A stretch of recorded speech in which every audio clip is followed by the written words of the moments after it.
Alors que les économies de l'Afrique subsaharienne peinent à se relever de la récession de 2020 due à la pandémie de la Covid-19,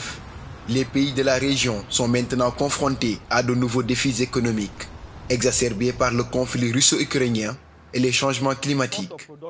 C'est dans un tel contexte que s'est tenue récemment à Dakar une réunion de groupes d'experts issus de 10 pays du continent. L'objectif est de développer de nouvelles approches de gestion de la dette, de la fiscalité et du financement du développement en Afrique de l'Ouest. Sur la base des études de cas de ces pays, nous avons regardé la manière dont la dette était gérée, la manière dont le pays finançait son développement, et nous sommes en train d'étudier la meilleure façon de rebondir en proposant une accélération de ce financement qui va permettre une accélération du développement pour, in fine, le plus long terme, la réalisation de ce que nous appelons les objectifs de développement durable.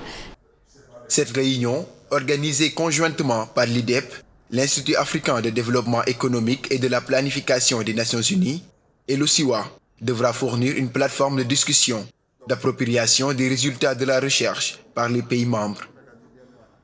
Aujourd'hui, il est question de voir dans quelle mesure on va renforcer davantage les recommandations qui sont issues non seulement des anciennes rencontres, mais également de sortir encore d'autres solutions beaucoup plus innovantes cette fois-ci pour effectivement aller dans le sens donc, de la réduction de la dette dans les pays africains. Nos attentes, c'est de pouvoir disposer de différents documents qui vont servir de manuel en matière d'endettement innovant, de pouvoir disposer des outils qui vont nous servir de guide pour lever des financements innovants, des types de financements auxquels nous n'étions pas habitués par le passé. D'après le FMI, le Fonds monétaire international, les prix devraient augmenter de 12,2% en Afrique subsaharienne en 2022, du fait notamment de la guerre en Ukraine. Et selon un récent rapport de la Banque mondiale,